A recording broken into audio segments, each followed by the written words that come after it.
Ang pag-iibigan ng Propeta Muhammad sallallahu alaihi wasallam at ni Khadija radiyallahu anha ay talagang nakamamangha. Sa panahon na yon, walang-wala ang propeta. Pero hindi yun naging hadlang kay Khadija radiyallahu anha. Sa ugali siya bumase.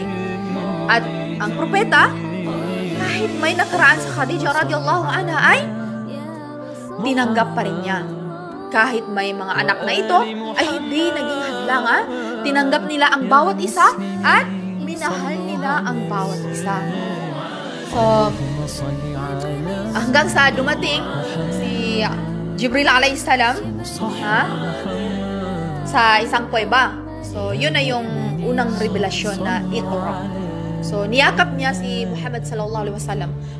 Sabi ni Jibril alayhi salam, "Bumasa ka ya Muhammad." At ang tugon ng propeta, "Hindi ako marunong bumasa." At ang sabi ng Jibril alayhi salam, "Iqra bismi rabbikal ladhi khalaq." Bumasa ka o Muhammad sa ngalan ng iyong Panginoon na lumikha sa lahat ng bagay. So dito na ang unang revelasyon na magiging ganap ng propeta si Muhammad sallallahu alaihi wasallam, na ang edad niya sa time na yun ay 40 years old. So nanginig ang propeta sa sobrang takot. Lumabas siya sa kuweba at nakita niya ang tunay na anyo ni Jibril alayhi salam, isang anghel, at binuklat niya ang kanyang pakpak na 600 na pakpak ang bilang nito.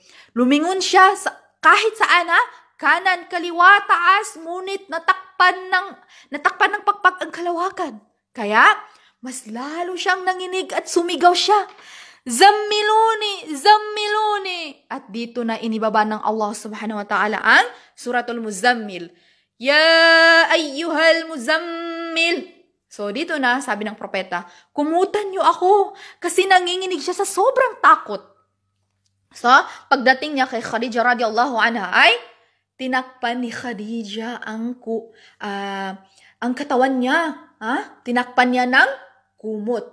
So dito, sabi ng propeta sallallahu alaihi wasallam, tunay, "Laqad khashitu ila nafsi." Tunay na natakot ako sa aking sarili. Pero alam niyo kung ano ginawa ni Khadija radiyallahu anha?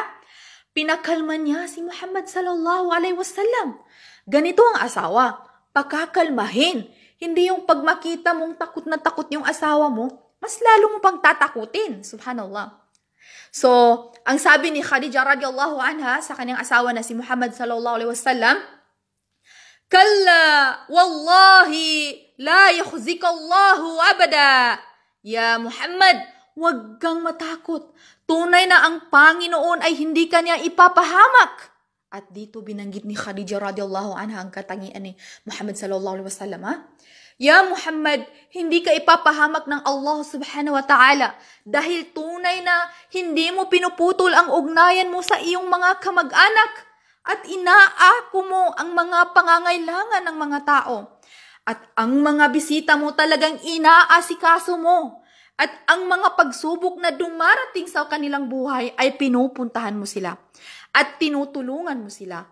At dito, napakalma ni Khadija radiyallahu anha si Muhammad sallallahu alaihi wasallam, at agad naman sila nagtungo sa pinsan nitong rahib na si Warqa bin Naufal, at ikinuwento ni Muhammad lahat ng nangyari, at si Warqa bin Naufal ang ikatlong rahib na maalam sa kapahayagan. Ang sumaksi na naman na si Muhammad sallallahu alaihi wasallam ay isang propeta.